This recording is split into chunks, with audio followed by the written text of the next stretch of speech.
All praises to Yahweh, Ba'asham Yahweh Shai, Ba'asham Rakakwadash. Double honors to the apostles and the elders of Great Millstone, and Shalom to the elect of the nation of Israel. This lesson is going to be entitled, Will Women Claim Independence When Shtf or When Shit Hits the Fan? Right? Because you got all of these podcasts and all of these TikTok videos that women make themselves, with them crying on the internet or with them talking about where they won't be taken on a date, right? Where they won't go, what they won't accept, what kind of things they want from a man, and all of these things where they're just all about their own self, right? All about their own self, and they claim that they have all this independence and they have all these high standards.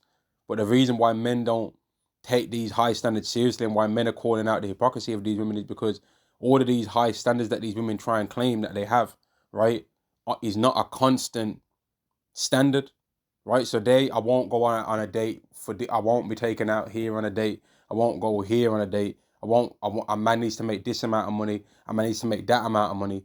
That's not a continuous standard because they have in a lot of cases, never even met a man that does all of those things. They've never even met a man in certain of these cases that wants to be with them, that makes some of these monies that they claim.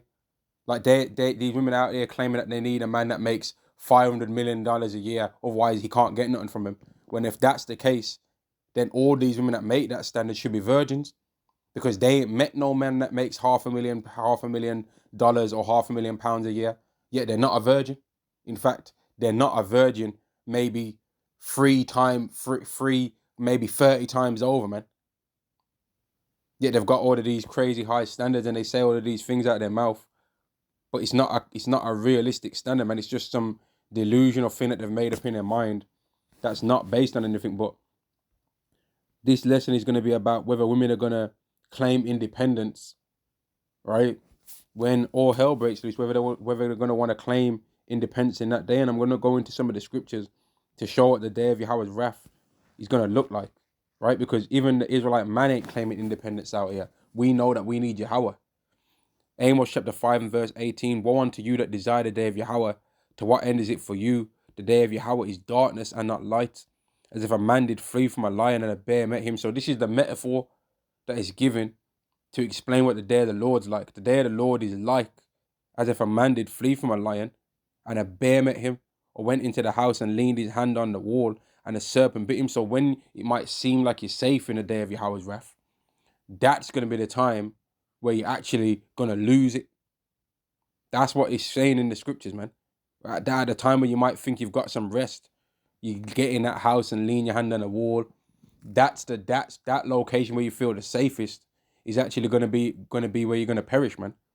Verse 20, shall not the day of Yahweh be darkness and not light, even very dark and no brightness in it? So if the time of the day of the Lord's going to be like that, will women still want to claim independence in that time? Right? Will women that want to call this independent stuff, with all that stuff that happened in Australia where that person ran around and was running around with a knife, right? There's a video out there of a woman in that video, there's a woman walking with her children, right? And then there's a man that's walking behind her, and I think it might be her husband, but he turns and starts walking backward and sees the attacker, and he kind of puts his hands up and like he's ready to defend himself and says something to the guy with the weapon, and then that guy runs and goes after someone else, man. So even in that, all this independence, if that man would not have been there, that woman walking all slow like what she was doing, didn't even have her eyes on the attacker. You see what I mean? For all of the talk that these women have of them trying to claim independence, they don't even know what to do in certain situations that require physical interaction, man. They don't know how to handle them situations most of the time. And even if they do know what to do, they're not as strong as men anyway. But then a lot of the time, women ain't even strong enough to defend themselves against women, right? It's very rare that you'll see one woman be able to defend himself against two women that are trying to attack them. But I've seen plenty of videos where one man is able to defend himself against two men attacking him. There's plenty of videos out there. There's plenty, man. Now let's go to some more places. I'm going to go to Isaiah, the 3rd chapter. I'm going to skip down and show this. Isaiah chapter 3 and verse 25. Thy men shall fall by the sword, and thy mighty in the war. Right? Because despite all these women's talk and how they have it in their mind that they are able to do all of these things and they have all these rights because of their own self. No, you don't.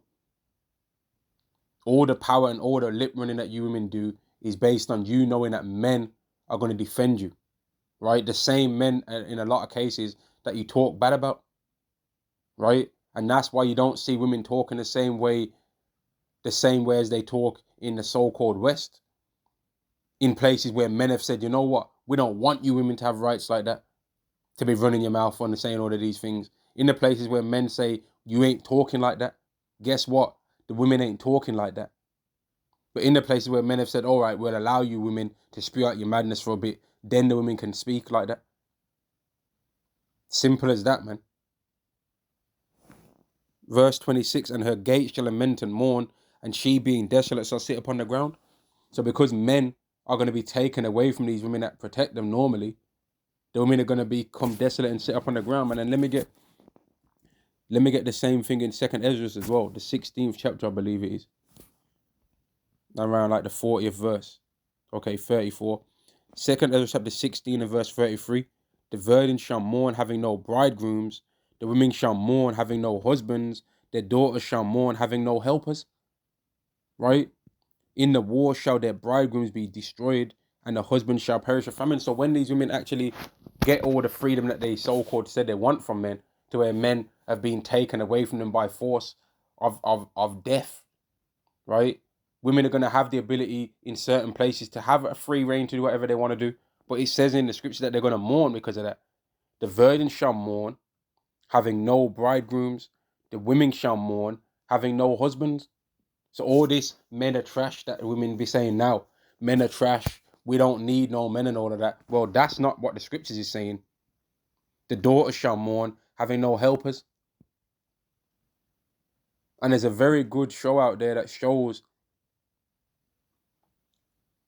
how chaotic things can get, man. And the TV show is called Black Summer, and it's a zombie type show, right? And in that show, the women are terrified, man. The women are terrified in that show. And one woman, she ends up like being terrified that something's going to be done to her or her daughter throughout the whole second season of that show, man. Right? Because that's the reality of things. That's the reality, that women ain't deep like they think they are in this world, man.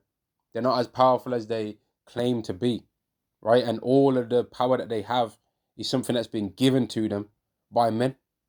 And that's why when this society gets to its most carnal, right, women are not going to be able to have that same power no more. We're in a time where people can literally do whatever it is that they want to do according to their own power and their own ability to make that thing take place. Women are not going to be able to do the things that they do now. But men are going to have more power in that time, man. And it's going to be women's goal then. It's going to be to seek to be around men that have an actual moral code, right? But the men that actually have the moral code of the scriptures are going to have been disgusted by you wicked women, so they ain't going to want to be nowhere near you. So you are going to have no choice but to be around the people that don't have no moral code, man. And the people that don't have no moral code are going to do whatever it is they want to do to people, right? They're going to do whatever it is that they want to do. 2 Ezra chapter 15 and verse 14. Woe to the world and them that dwell therein, for the sword and their destruction draweth nigh, and one people shall stand up to fight against another, and swords in their hands. Now that don't sound like the kind of environment that women flourish in. That don't sound like a place and time that women are going to be able to show their own strong feminism mentality, their strong feminine estrogen ways. That don't sound like that. For there shall be sedition among men, and invading one another. They shall not regard their kings nor princes. So if they ain't regarding their kings nor princes, you think they're going to be regarding a woman's thought process and what she thinks and her own emotions and where she won't be taken out on a date and all of that? You think they're going to be regarding that when they're not going to be regarding what the police forces are going to be saying in that time, man? They ain't gonna care about what anyone's got to say apart from what their own will is at that time, man. And the course of their actions shall stand in their power. So if women are as powerful as these women have been saying that they are now, right? Well, then the world's gonna get to where women can express their way that they think the world's supposed to go. Then, right? And there's gonna be some certain havens of how women are gonna establish the society and make it be according to how good they think they can do things, isn't it? But it's not. We already know it's not gonna go like that. We already know that, and they know it too.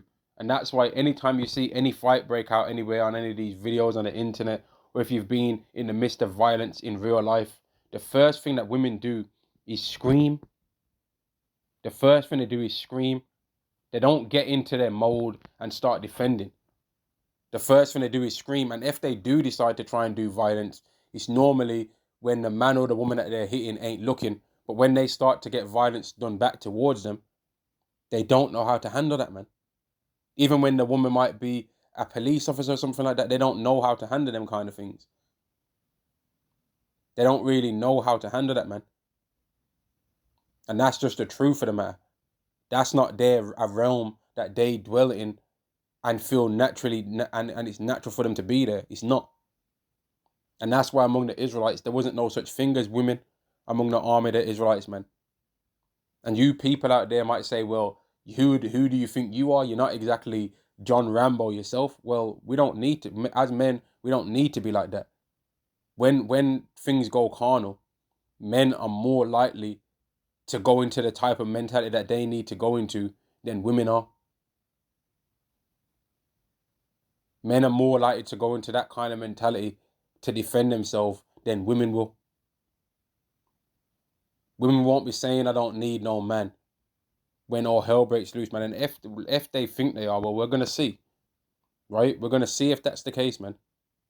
Because I know when I saw that video of that guy in Australia chasing everyone around, I know that I saw the women shook.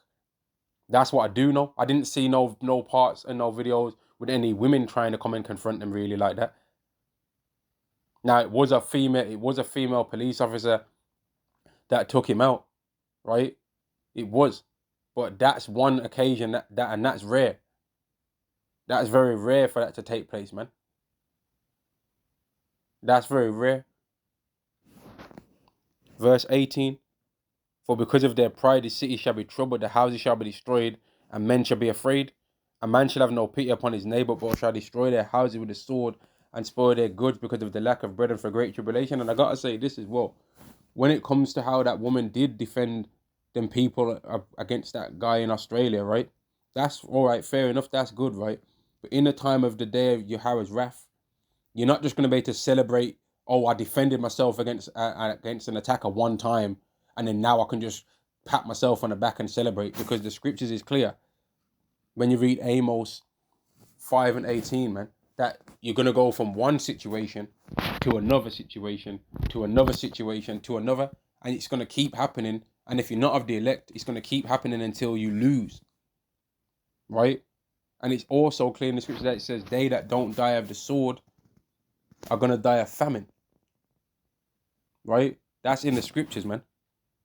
Verse 19 again, a man shall have no pity upon his neighbor, but shall destroy their houses with the sword and spoil their goods because of lack of bread and for great tribulation. When there's lack of food, men don't care about how hot a woman is, man. When you're hungry, right, you ain't thinking about women in that time. You're thinking about your belly, right? You ain't thinking about women, how fine women can be and all of that kind of stuff. When your belly's hungry, man, you're thinking about filling your belly. So if it's a choice between an attractive woman or eating, men will go with eating, because that's for basic survival, man. And basic survival overrides all of that other stuff when it gets down to the wire. And that's why, where all of you women that are proud right now, you've got to really consider, man. Do you want to still keep running your mouth talking about all of this, I'm a boss queen, all of that, and making an online record of your pride, and you're putting the information out there of how prideful you are? Do you want to carry on doing that, right? Or do you want to humble down, right? Or do you want to humble down, or do you want to not humble down, and end up getting humbled down by force, man. When all hell breaks loose and there ain't nowhere we can run to in any of these societal things to try and have any pride no more. Micah chapter 7 and verse 8, rejoice not against me, O mine enemy. When I fall, I shall arise. When I sit in darkness, Yahweh shall be a light unto me. I will bear the indignation of Yahweh because I have sinned against him, until he plead my cause and execute judgment for me. He will bring me forth to the light, and I shall behold his righteousness. Then she that is mine enemy shall see, and shame shall cover her, which said unto me, where is Yahweh thy power? So all the women that don't think that this day is going to happen, right? Well, we're going to see. And I often tell this story, man. I've said this before on a video, I think. But when there was a time in the UK, man, where there was these riots that took place because of the this guy called Mark Duggan was killed, right? And me and a few people that I was with, we was around by the city centre, but we didn't really believe that nothing was going to happen. So we decided to just walk to see if anything was going to happen, and we wanted to know and see if anything was going to happen, right? Not to take part.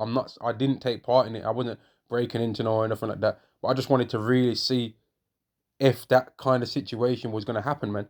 And as we started getting towards the city centre, because we was a bit far out from there, right?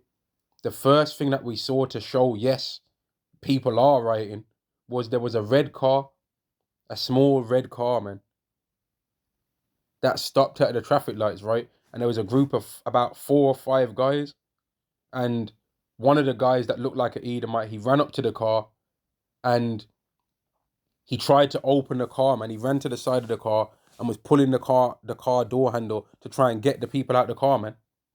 Right? And I think I can't remember the story clearly, but either the door did open and he closed it, right, and then locked it, and then afterwards he went and round the front of the car and started jumping up and down on the car, man. Or it was that the car door didn't actually, when he tried to open the car door, it was locked. And I believe that's how it was. But I remember that he tried to open the car door and he couldn't get to the people that was in there. That's ultimately what happened. And then he jumped on the car, man.